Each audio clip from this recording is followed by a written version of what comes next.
This is AOSIS. In green, you can see the islands associated with AOSIS. These islands are the places that are the most vulnerable to the rising sea levels caused by the warming of the planet, because as the global temperature rises, ice in the Arctic seas melts at a rapid pace, thus rising the sea level and flooding coastal regions. In the 20th century, the sea level rose somewhere between 8 to 12 inches and is expected to rise another meter in the 21st. The island of Tuvalu, a small country located between Hawaii and Australia, began evacuating people due to the rising sea levels as early as 2001, asking places like New Zealand and Australia to accept its 11,000 citizens. Next are graphs showing greenhouse emissions by AOSIS and the rest of the world. And excluding land use change from forestry, AOSIS' current greenhouse gas emission is 0.0064% of the global total emissions, and including land use change in forestry, that percent would be 0.0081%. The following graphs show AOSIS compared to Africa, Brazil, China, Russia, the United States, and the European nation. And the first graph shows a map of the world and a colored code representing the greenhouse gas emissions. And if the country has a reddish color, it means that its emissions are larger than if it has a lighter color. And then the second graph shows the same comparison between these nations, and it is a bar graph that shows the same numbers but in a bar graph. Generally, with each conference of the parties, also referred to as COP, AOSIS is pleading for a larger, more serious outcome, acting understandably ambitious in order to have a chance at survival.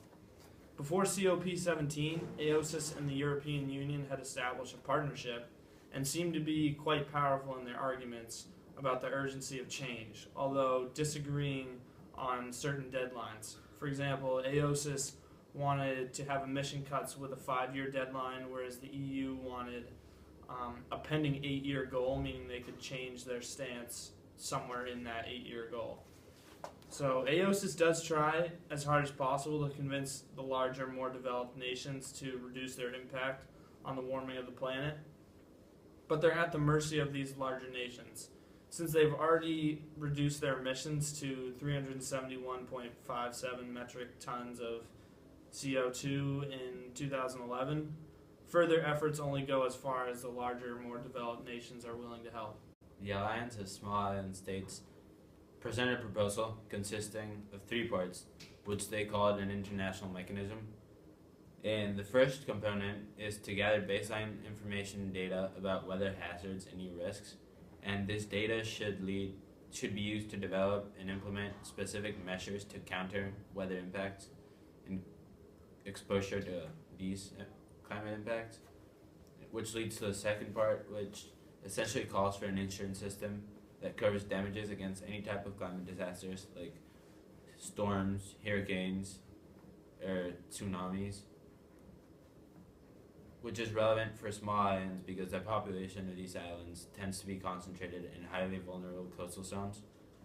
And then the last part aims for the creation of an international solidarity fund that would compensate countries for both economical and non-economical losses due to climate impacts.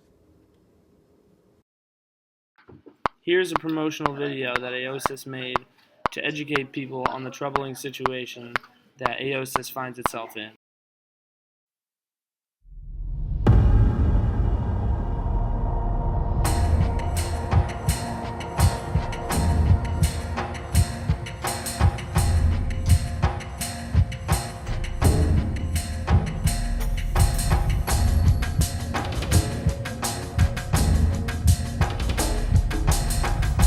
Man or woman, like any living organism, is a complex and fragile system susceptible to cause and effect.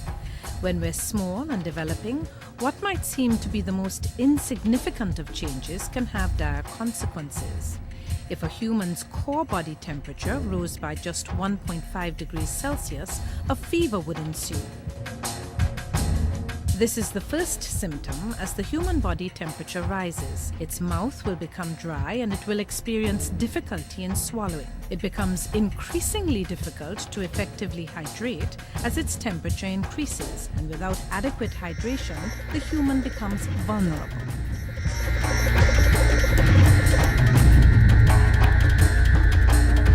Its ability to properly ingest food will be vastly reduced, and without the necessary fluids in the system, the digestive tract will not function as effectively. Without proper nutrition, the human being becomes more vulnerable. It becomes less able to fight the symptoms of its fever.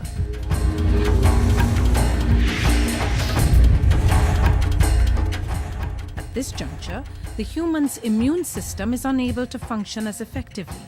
With its natural defenses lowered, it is left open to disease or infection.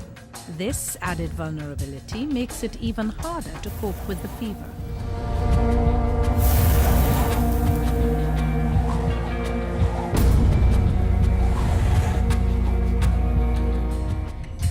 The human body will begin to perspire freely at the increase of its core temperature.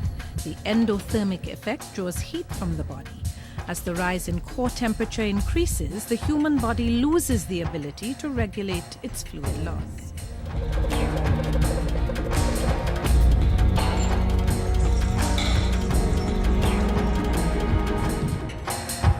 With increase in perspiration, the vulnerable human will rapidly dehydrate.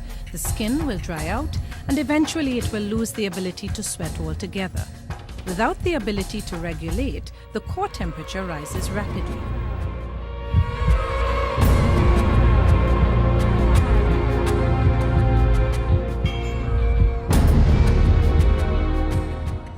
As a result, the human's blood pressure will drop significantly. The respiration and heart rate will increase as it attempts to supply oxygen to its organs. Blood cells expand as it tries to dissipate heat.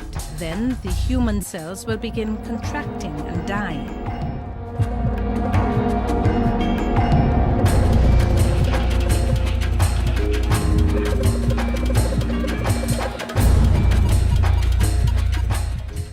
As the condition worsens, the vulnerable human needs full-time care and support.